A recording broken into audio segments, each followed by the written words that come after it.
저는 창세기 오늘 보면 18장의 말씀을 통해서 구원받은 성도의 특징이라고 하는 제목으로 말씀을 나누겠습니다. 같이 한번 해볼까요? 구원받은 성도의 특징. 제가 창세기를 매 주일마다 이렇게 공부를 하고 하나님 말씀을 전하고 있는데, 제가 작년에 마음에 어떤 생각이 드냐면, 오늘날 많은 성도들이 신앙생활이, 영적 신앙생활이 산성화되어 있다라고 하는 것으로 자꾸 마음이 들었어요. 산성화되어 있다는 것은 뭐냐면, 몸에 이롭지 아니한, 유익하지 아니한 성분들이 자꾸 들어오면 몸이 산성화되어지게 되어 있습니다. 몸이 산성화되면 어떻습니까? 알칼리성이 되어지면 몸의 조화를 이뤄서 소화도 잘 되고 면역성도 좋아지고 잠도 잘 자고 잔병 치레도 하지 않고 건강하거든요. 근데 산성화되어지면 면역성이 끊어집니다. 잔병이 와도 그것을 이겨내지 못해요. 그렇기 때문에 산성화되어진다고 하는 것은 굉장히 몸에 나쁜 현상이라 그 얘기인 것이죠. 그렇기 때문에 영적인 것을 주님께서 제 마음속에 깨닫게 하신 것이 바로 그것입니다. 많은 성도들이 내가 좋아하고 내가 원하는 메시지만 자꾸 추구한다는 것입니다. 내가 원하는 성공과 축복과 내가 원하는 대로 내가 원하는 메시지를 자꾸 추구해요. 정작 들어야 될 하나님의 말씀, 하나님의 선한 뜻, 하나님이 나를 향하여 계획하시고 성경에서 본질적으로 우리 가운데 알려주시고자 하는 말씀을 우리는 제껴놓은 채 내가 원하는 것을 자꾸 추구하는 그러한 속성들이 사람들의 마음속에 있단 말입니다. 그러다 보니까 어떻습니까? 내가 원치 않는, 듣기 싫은 말씀은 듣지 않아요. 그냥 눈을 감아버립니다. 그리고 아멘하지 않습니다. 그리고 나한테 유익이 되어지는 말씀이면 아멘! 아멘! 이런다는 거죠. 그러면 결국 어떻습니까? 영적인 산성화 되어져서 결국 주님의 은혜 속에 들어가지 못하고 영적으로 병이 들게 되어지고 결국 주님의 성령의 음성을 놓칠 수밖에 없어요. 그 원인이 뭘까 생각해 보니까 말씀을 전하는 목사에게 그 원인이 있음을 알게 됐습니다. 아하, 정작 주님께서 하시고자 하는 말씀은 제껴버리고 성도들이 듣고 싶은 그 말에 대해서만 답변을 해주고 있으니 그 원인 제공이 나로구나. 그래서 거기서 회개하는 심정으로 어찌할까 깊은 기도를 하면서 하나님의 말씀을 하나님의 음성으로, 말씀으로 그 뜻대로 전해야 되겠구나 하는 제 마음에 회개가 일어나게 되었습니다. 그래서 그때부터 어떻게 할까 궁리하다가 주님께서 제 마음속에 성경 창세기부터 차근차근히 말씀을 공부하자. 우리 교인들이 주일날 대다수 나오기 때문에 주일날 나오는 성도들과 함께 하나님의 말씀 창세기를 차근차근히 공부하자. 그런 마음이 들어서 매 주일마다 저렇게 성경을 여러분 공부하고 있습니다. 여러분들 매 주일마다 들려지는 이 말씀이 이해가 될 때도 있고 이해가 안 될 때도 있겠지만은, 그러나 그 모든 말씀이 하나님의 음성이라고 여러분 믿으십시오. 하나님의 말씀 속에서 우리 가운데 깨닫고 알려주시는 그 음성에 대해서 여러분들 사모함으로 들으시면은 여러분의 영혼이 알칼리성으로, 건강한 영혼으로, 신앙으로 회복될 줄로 믿습니다. 우리 옆에 분들에게 우리 한번 다시 한번 인사합시다. 하나님은 당신이 영적인 건강함이 있길 원하십니다.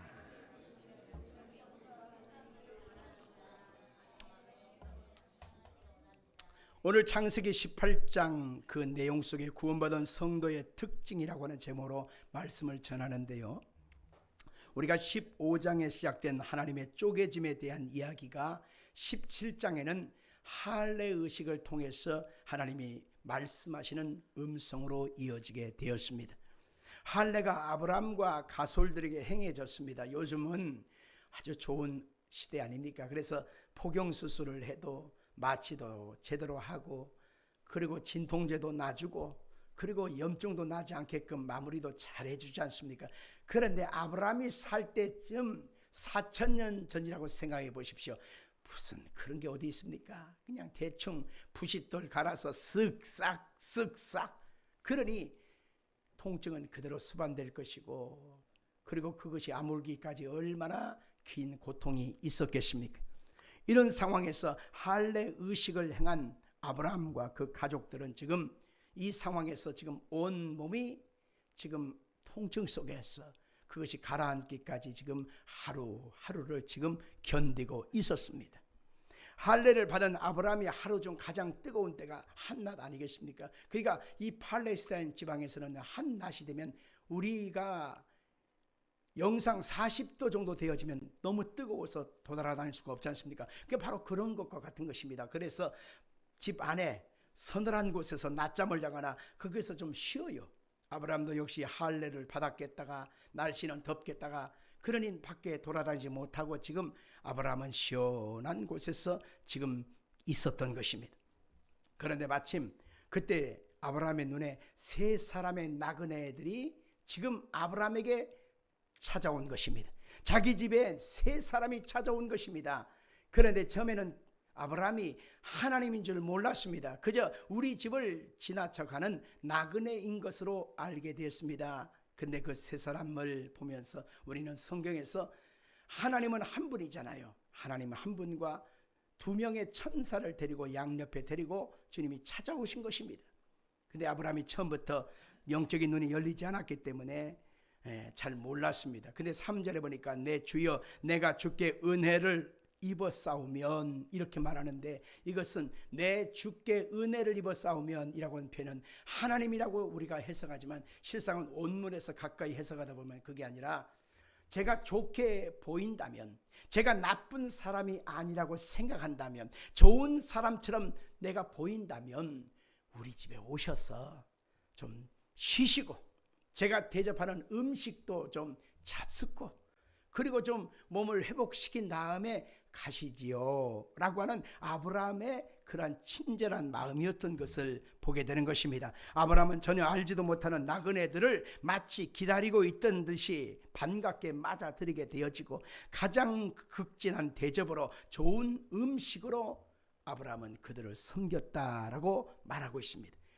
이 부분에서 아브라함이 특별 대접하고 행동한 것이 어떤 것인가를 자세히 말하고 있는데, 그가 2절에 보니까 장막문에서 달려나갔다. 그 다음에 2절에 보니까 몸을 땅에 굽혔다. 6절에 보니까 급히 그리고 짐승떼에 달려가서 송아지를 잡았다. 7절에 여러분들, 송아지라고 하는 것은 당시에 하나님 앞에 번제물로 쓰여지는 주된 그 제물이었습니다. 늙고 병들고 오래된 그런 소가 아닙니다. 송아지, 이것은 가장 귀한 제물인데 하나님 앞에 드리는 그 제물을, 이 나그네를 위하여 송아지를 잡았다는 것입니다. 그 다음에 7절에 보니까 최고의 음식 버터와 치즈를 또 준비했어요. 그 다음에 8절에 보니까 서서라고 표현하고 있는데, 그분들이 음식을 맛있게 잡수실 때 아브라함은 옆에서 서서 시중을 들고 있었다는 것입니다. 5절에 보니까 마음을 쾌활케 하소서 하고서 그들의 발을 닦아 주었다고 말하고 있습니다. 하나에서 10까지 아브라함이 그 나그네들을 잘 섬기고 극진한 예를 갖춰서 섬긴 것을 보게 되어지는 것입니다. 히브리서는 이렇게 묘사하고 있죠. 13장 1절과 2절 다 같이 읽겠습니다. 시작. 형제 사랑하기를 계속하고 손님 대접하기를 잊지 말라. 이로써 부지 중에 천사들을 대접한 이들이 있었느니라. 아멘.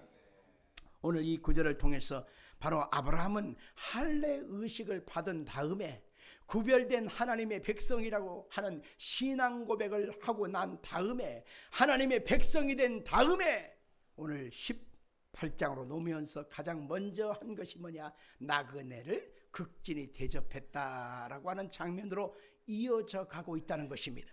여기서 우리는 무엇을 봐야 되냐면, 예수를 믿어 구원받은 하나님의 백성들이 믿음으로 사는 백성들의 삶에 마땅한 태도가 무엇이냐, 예수를 믿었다고 하는 것은 과연 이 세상살이를 어떻게 살아야 하느냐라고 하는 것에 대한 판명한 지표가 되는 것입니다. 우리가 성경에서 공부한 것처럼 할례는 마음의 할례를 받는 것입니다. 그래서 골로새서 2장 11절에 보니까 예수 그리스도 십자가의 할례, 이것이 곧 구원이라고 말하고 있는 것입니다. 구원받은 성도들은 할례 의식을 받지요. 예수를 통해서 신앙생활이 거듭나는 것입니다. 그래서 예수의 백성이 되었음을 고백하게 하여 육적 그 포피를 잘라내고 마음으로 할례를 받고 거듭난 하나님의 백성이 되는 것입니다. 구원받은 하나님 백성이 된 다음에 우리가 해야 될 첫 번째 것이 뭐냐면 내 이웃을 돌아보는 것입니다. 같이 합시다. 구원받은 사람은 내 이웃을 돌아보는 것이다. 아멘. 성경은 우리에게 하나님을 섬겨 그 말씀대로 살아가라고 하는 율법적 강령을 주었습니다. 그래서 이 율법이라고 하는 10계명을 주셨는데 10계명은 두 가지로 나눌 수 있거든요. 10가지의 계명 중에 1부터 4는 하나님을 향한 계명이에요. 5부터 10까지는 사람들을 향한 계명입니다. 그래서 우리는 하나님과 그리고 사람 속에서 어떻게 말씀대로 살아가야 될 것을 우리 가운데 알려주고 있는 것입니다. 그런데 우리가 하나님의 말씀대로 살아요? 못 살아요? 못 살아요. 왜 그럴까요? 그것은 우리가 아담의 타락을 통해서 이어받은 육체의 죄악을 짊어지고 세상에 태어났고 그 속에서 살아가기 때문에 육체는 한계점을 늘 가지고 있기 때문에 우리는 하나님 말씀대로 제대로 살 수가 없는 것입니다. 그런데 우리가 예수 그리스도의 십자가의 핏부림으로 말미암아 우리 죄악을 깨끗이 씻음받고 예수 그리스도의 생명 안에서 다시 태어나게 되었습니다. 그래서 우리 속에 누가 와 계신가요? 예수님이 와 계신 것입니다. 여러분 속에 예수님 계시면 아멘 하십시오. 예수님과 함께 살아가는 자에게 우리 연약함을 돕게 하여 성령님을 보내셨다라고 성경은 말하고 있습니다. 그래서 우리 속에 내 힘으로는 감당할 수 없지만 하나님의 성령이 와 계시기 때문에 하나님의 율법을 쫓아 말씀을 쫓아 우리가 살아갈 수 있는 그러한 복된 존재가 된 것입니다. 그래서 우리가 구원받아 하나님 백성이 되니까 이제는 하나님을 사랑하고 이웃을 사랑해야 된다고 하는 그러한 우리의 새로운 삶의 발견을 하게 되는 것입니다. 성도는 하나님 앞에서 책임적인 자아로 다시 태어나게 되는 것입니다. Responsible self라고 하는 말처럼 우리가 하나님 앞에서 책임적인 자아, 우리가 우리에게 맡긴 책임이 뭐냐? 어떻게 살아야 될 것이냐? 내가 가정에서 예수를 믿는 사람으로서 어떻게 살아야 될 것이냐? 내가 직장에서 하나님의 백성으로서 어떻게 살아야 될 것이냐? 학업의 현장에서 내가 친구들과 이웃과의 관계에서 내가 예수 믿는 사람으로서 어떻게 살아야 될 것이냐? 라고 하는 이러한 책임적인 자아에 대한 하나님의 특별한 명령을 우리의 마음에 새기게 되어 있는 것입니다. 왜냐하면 우리로 말미암아 하나님을 향하여 아름다운 열매를 맺게 하기 위함인 것입니다. 로마서 7장 4절을 한번 같이 읽겠습니다. 시작.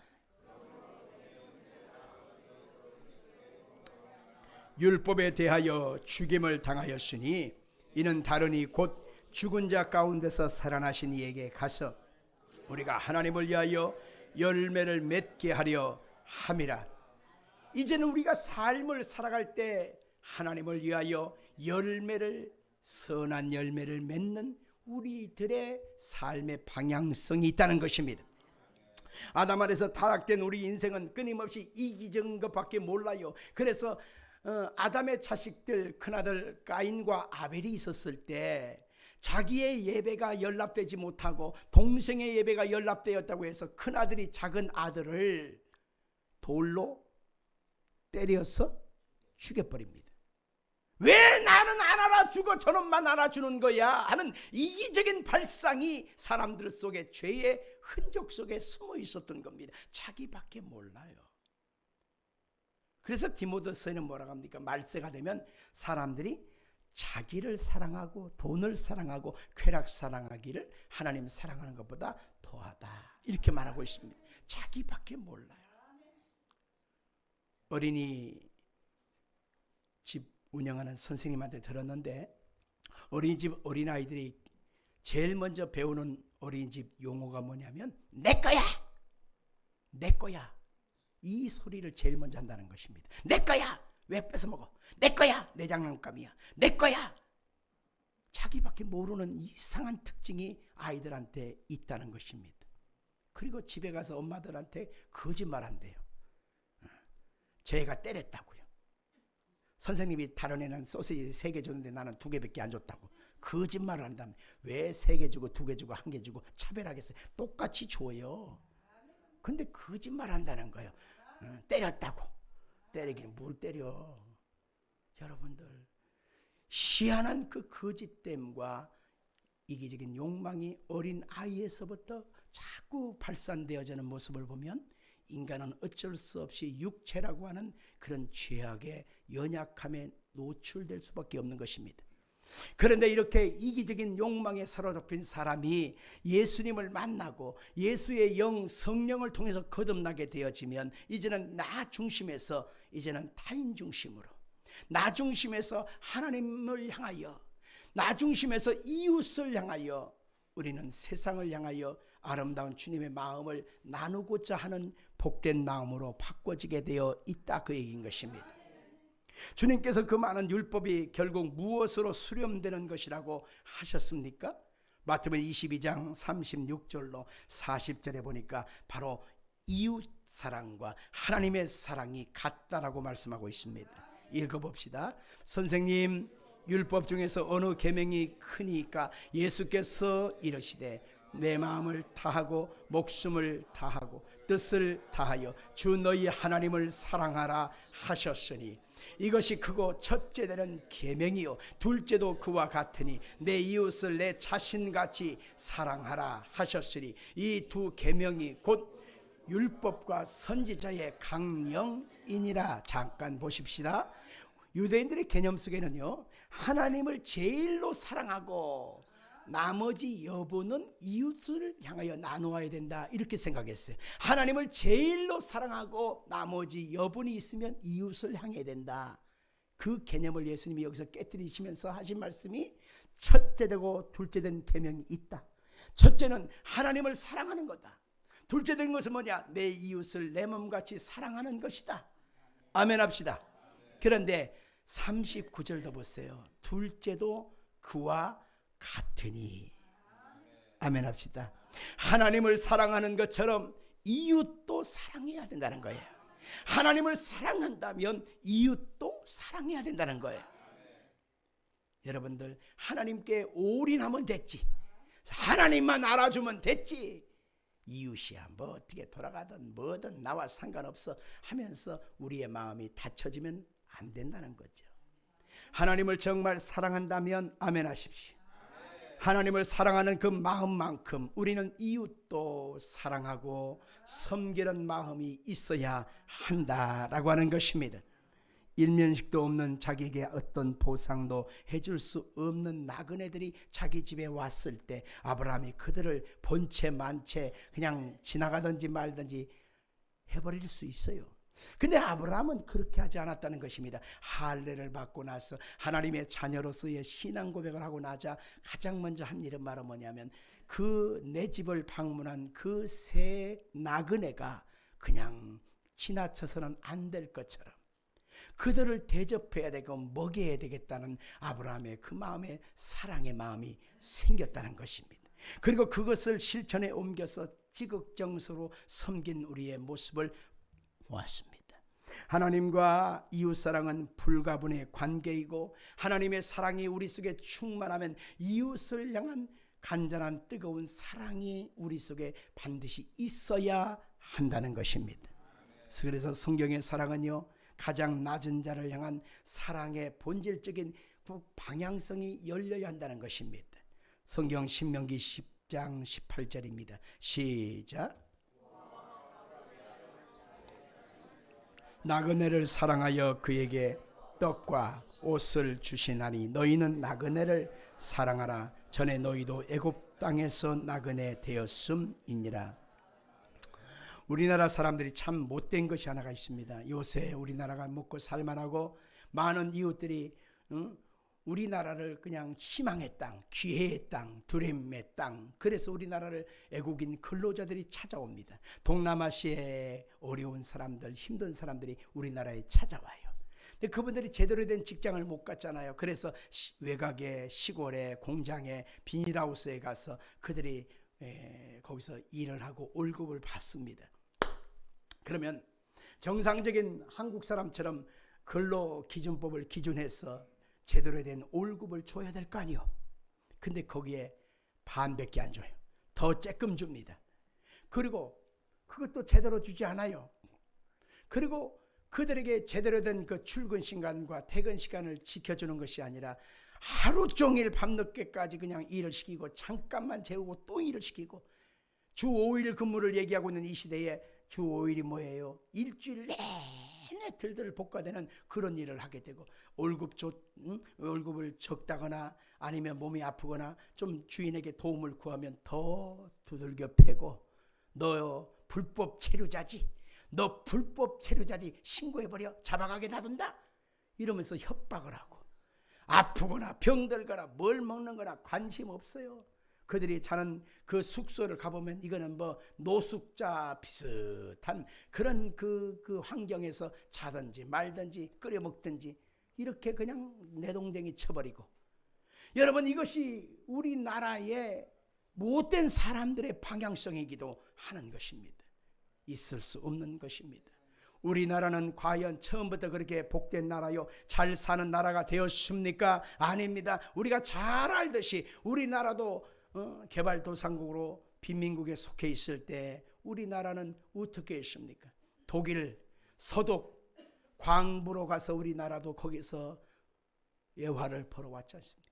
간호사들이 가서 거기 가서 병든 환자의 고름을 닦고, 죽은 시신 송장들의 알코올을 발라가면서 소독해주면서, 그러면서 애화를 벌어와서 이만큼 살지 않습니까? 월남 전쟁이 났을 때 우리나라의 월남 파병 용사가 돼서 거기서 생사를 가름하면서 또 달러를 벌어왔지 않습니까?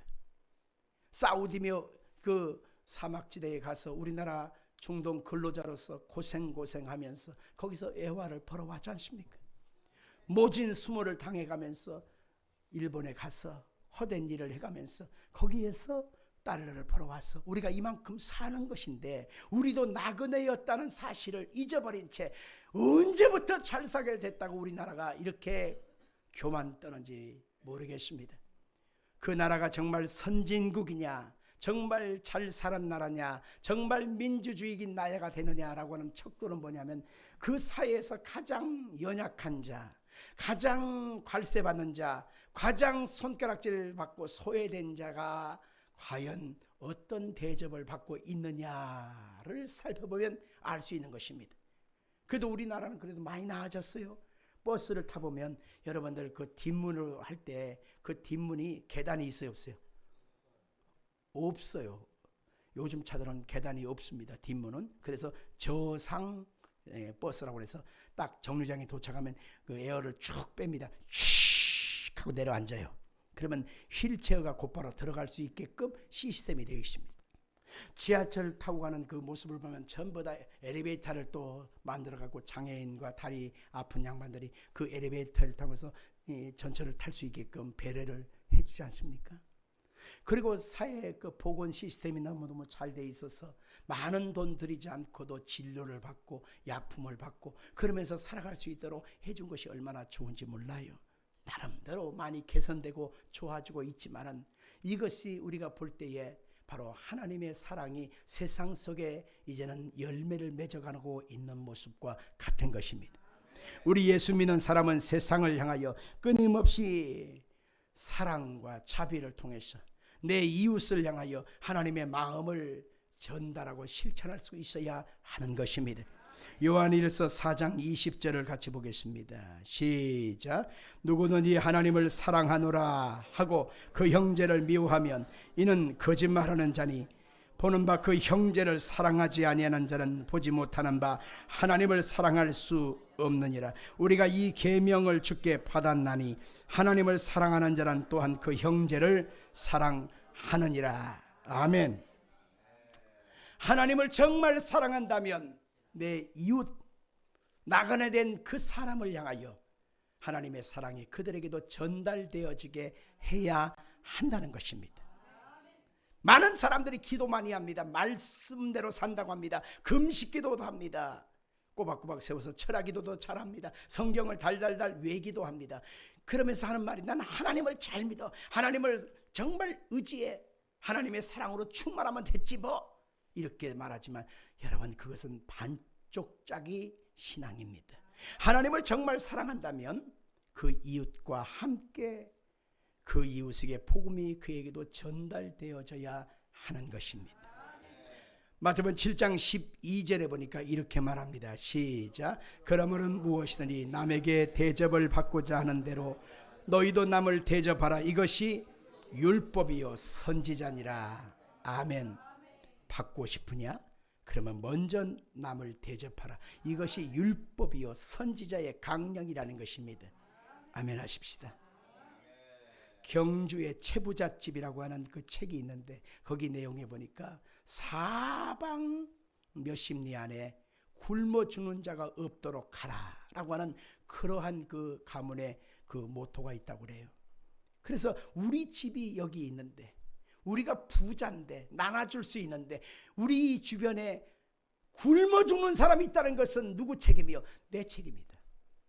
그래서 하나님을 알지도 못하는 그들은 하나님의 사랑을 나눔을 통해서, 섬김을 통해서 함께 했다라고 하는 것으로 우리가 볼 수 있습니다.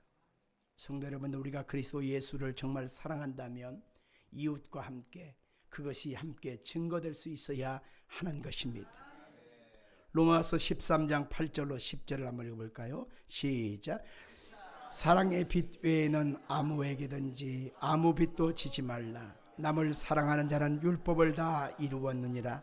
간음하지 말라, 살인하지 말라, 도둑질하지 말라, 탐내지 말라 한 것과 그 외에 다른 계명이 있을지라도 내 이웃을 내 자신과 같이 사랑하라 하신 그 말씀 가운데 다 들었느니라. 사랑은 이웃에게 악을 행하지 아니하나니 그러므로 사랑은 율법의 완성이니라. 율법 즉 하나님 나라의 삶의 원리를 한마디로 줄여 말한다면 사랑입니다. 그 사랑은 결국 바로 율법의 완성이라는 것입니다. 같이 한번 해볼까요? 사랑은 율법의 완성이다. 아멘. 갈라디아서 5장 13절도 같이 봅시다. 형제들아, 너희가 자유를 위하여 부르심을 입었으나 그러나 그 자유로 육체의 기회를 삼지 말고 오직 사랑으로 서로 종노릇 하라. 온 율법은 내 이웃 사랑하기를 내 자신같이 하라 하신 한 말씀에서 이루어졌나니 만일 서로 물고 먹으면 피차 멸망할까 조심하라. 아멘. 사랑으로 서로 종노릇하라, 그렇게 말하고 있습니다. 제가요 얼마 전에 교회에서 이제 혼자 이렇게 문을 열어놓고 이제 혼자 기도하고 있었습니다. 근데 계단으로 누가 내려오는 소리가 나요. 탁탁탁탁. 그래서 이렇게 뒤에서 쳐다보니까 어떤 아저씨 한 분이 오는데, 그 이렇게 딱 보면 첫인상 있잖아요. 그 첫인상이 나한테 뭔가 좀 아쉬운 소리를 하고 싶어서 오신 것 같아. 얼굴을 이렇게 보니까 나보다 한 5살은 더 들어 보여. 잠깐 교회에 앉더니만 조금 기도해요. 딱 보면 알지 뭐. 모르겠어요. 아유, 잘 오셨어요, 반가워요 하고서 악수를 했어요. 근데 이분이 이제 아유, 어떻게 이 동네 사시나 봐요. 그러니까 그건 아니고요, 저기 신흥역 거기서 신흥역 그 부근에서 사시는가 보죠. 그러니까 그분이 하는 말이 그건 아니고요, 그건 아니고요. 자꾸 흐려. 알고 보니까 신흥역 전철역에서 노숙하시는 분이에요. 이제 교회를 열어 있는 곳을 찾아다니면서 뭔가 좀 아쉬운 소리를 하고 온 거죠. 모르겠어요, 알지? 그래서 그분한테 아유, 그러시구나, 아유, 가만 보니까 나보다 연배가 있으신 것 같은데 어떻게 되세요? 그러니까 조금 60 넘었습니다. 그래요. 참 마음에 안타까운 거예요. 60 넘어서 인생이 참 그렇구나. 가만 들어보니까 부인하고는 이혼했어요. 그래서 어린 딸을 데리고 키웠는데 그 딸이 이제 20살이 넘어가니까 직장을 가져서 이제 어디로 갔는데 애비 노릇을 못하니까 연락이 끊어졌대요. 감히 아버지가 나다, 내가 애비다 라고 말할 수 있어 상황이 안 되니까 이분이 그런 거예요. 제대로 먹지 못하고 제대로 씻지 못하고 제대로 잠을 못 자니까 없던 병도 생긴 거예요. 그래서 몸이 아파가지고 제대로 된 일도 못하고 어디 가서 뭐 일용직도 못하고 어떻게 먹고 살아요? 그러니까 하루에 한 번씩 교회에서 그 급식 무료로 해주는 데 가서 줄 서서 그 급식 하루 먹고 하루를 버팁니다. 그래요. 아유, 그러시군요. 뻔하지 뭐. 여기 왜 왔느냐? 이유가 있지 뭐. 그래서 뭐 묻습니까? 그래갖고 제 주머니를 딱 뒤지니까 딱 2만 원이 나오는 거야. 그래서 꾸깃꾸깃 주긴 안 되잖아요. 그걸 쫙 폈어요. 그래서 두 손으로 드렸어요.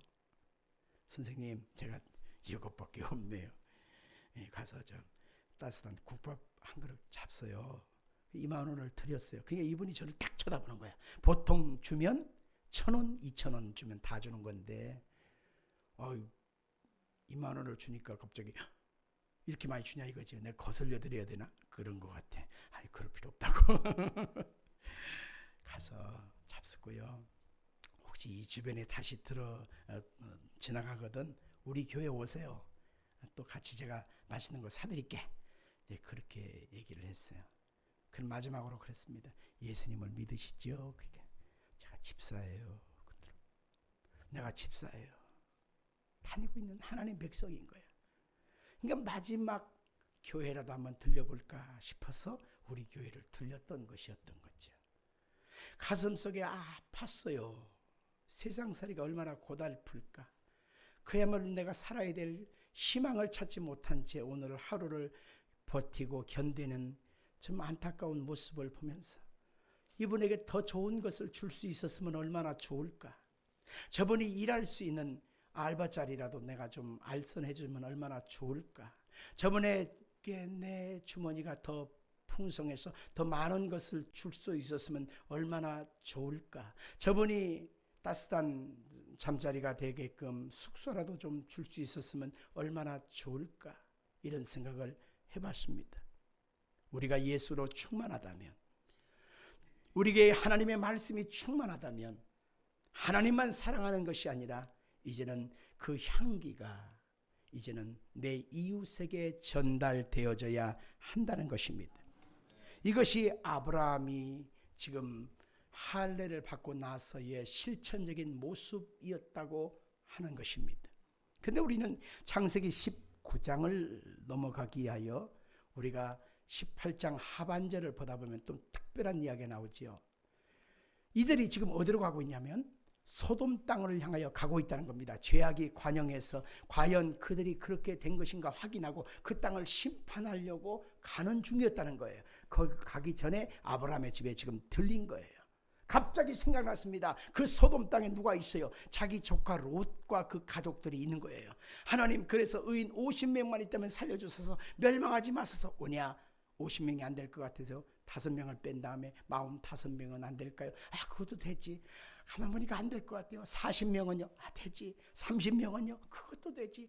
20명이면 그것도 되지. 마지막으로 한 번 더 구합니다. 하나님, 의인 10사람만 있다면 그 성을 멸하지 마소서. 그래, 의인 10사람만 있다면 그 성을 멸하지 아니하리라 라고 하는 하나님의 그 계시를 듣게 되어졌습니다.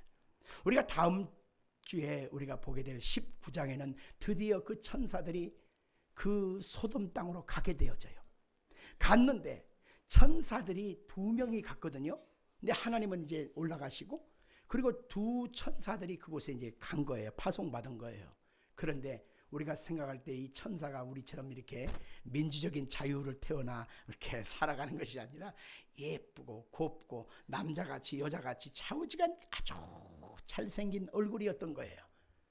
그러니까 사람들이 이 2 천사가 롯의 집에 딱 들어가는 순간에, 롯의 집에 아주 멋진 남자들이 들어갔다.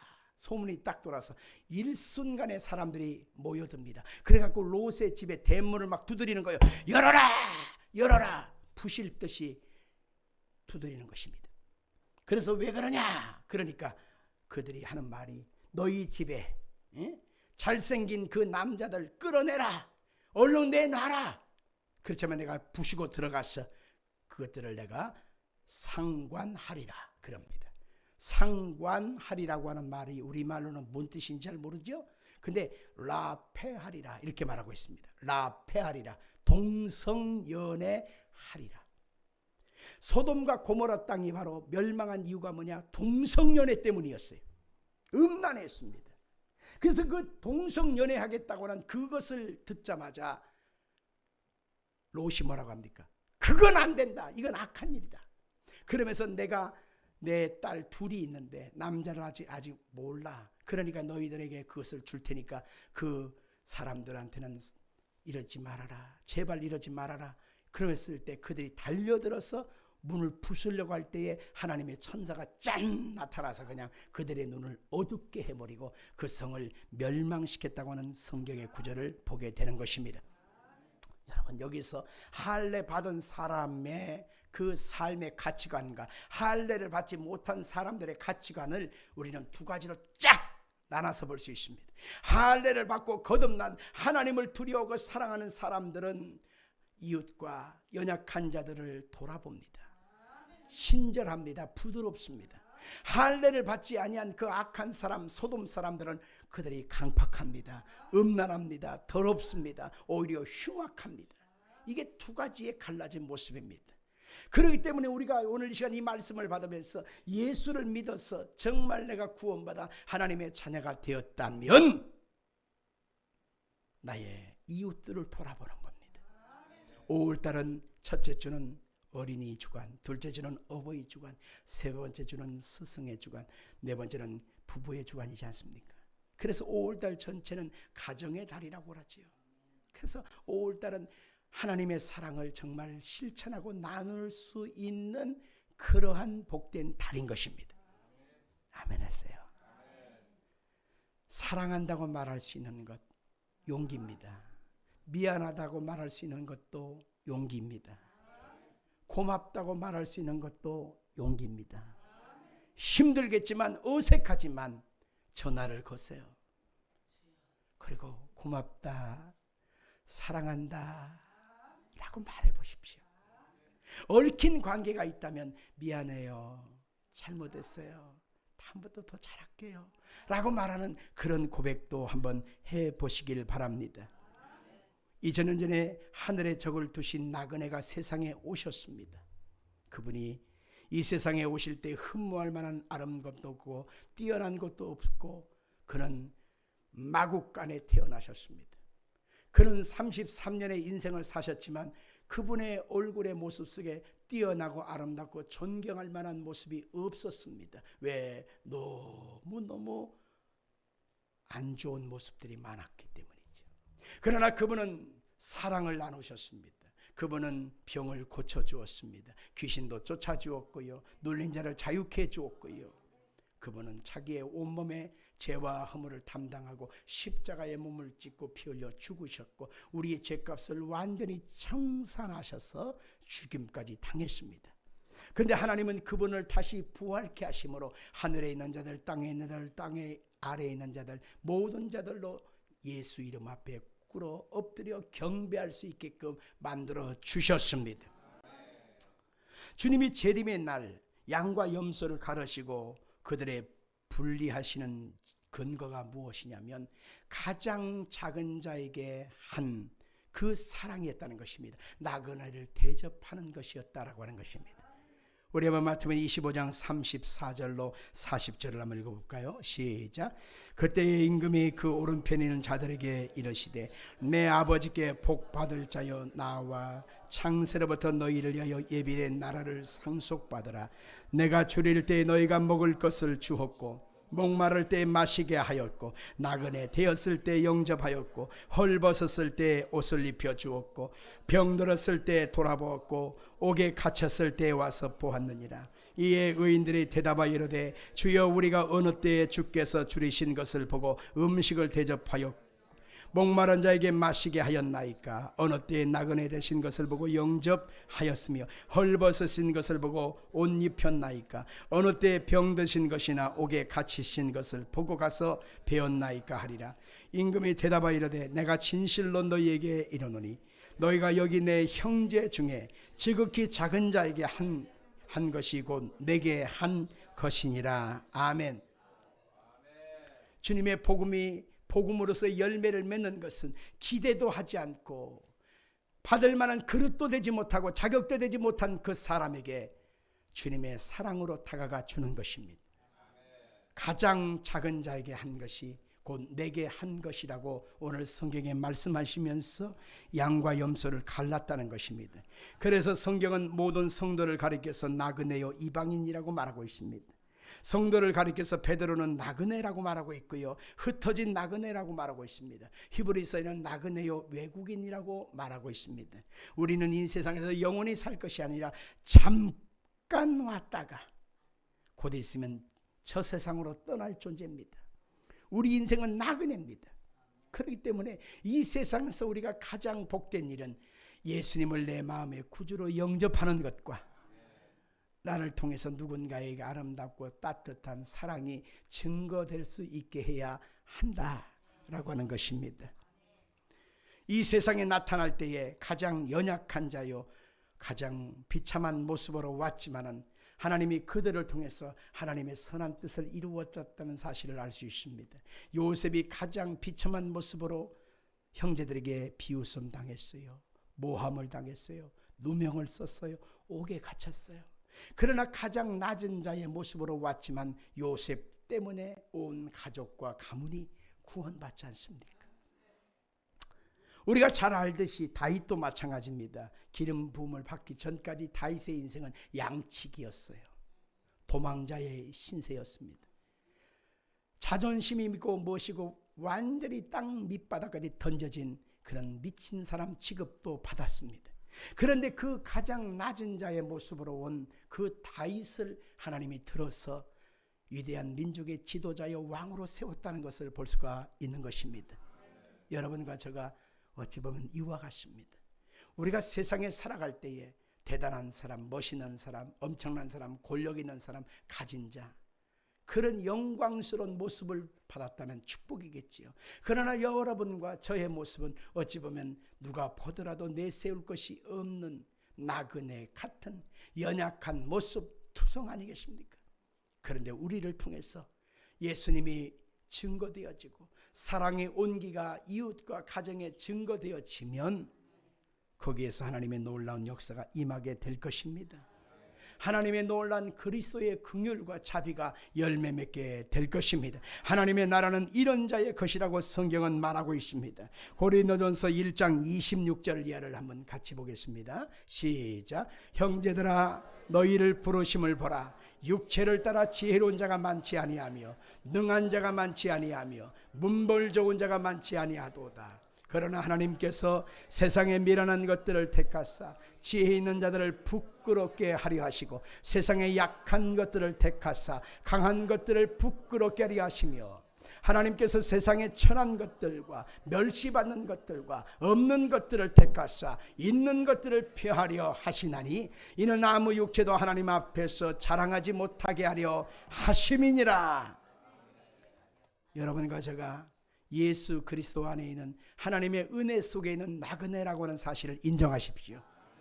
이 나그네 된 자, 그 사람이 주님의 은혜를 입고 회복되게 되었습니다. 하나님의 자녀가 되었습니다.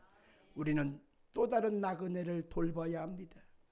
어디에서 와서 왜 살며 어디로 갈지 못하고 방황하고 헤매고 있는 나의 부모, 형제, 남편, 아내, 자녀들, 이웃들, 나의 가족들, 이들을 돌봐야 합니다.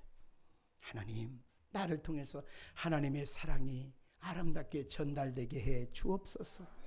나를 통해서 최소한 하나님이여 이 손가락 10개가 있다면 하나님 10명의 영혼이라도 구원받게 해야 되지 않겠습니까? 우리 한번 같이 한번 해봐요. 하나님, 나를 통해서 10명의 영혼이라도 구원받게 해야 되지 않겠습니까? 아멘. 여러분의 손가락이 10개 있지 않습니까? 하나님 아버지 10명의 영혼인 그들의 영혼이라도 구원받게 해야 되지 않겠습니까? 이것이 우리에게 주신 마지막 사명이라는 사실을 기억하기를 주 이름으로 축원합니다.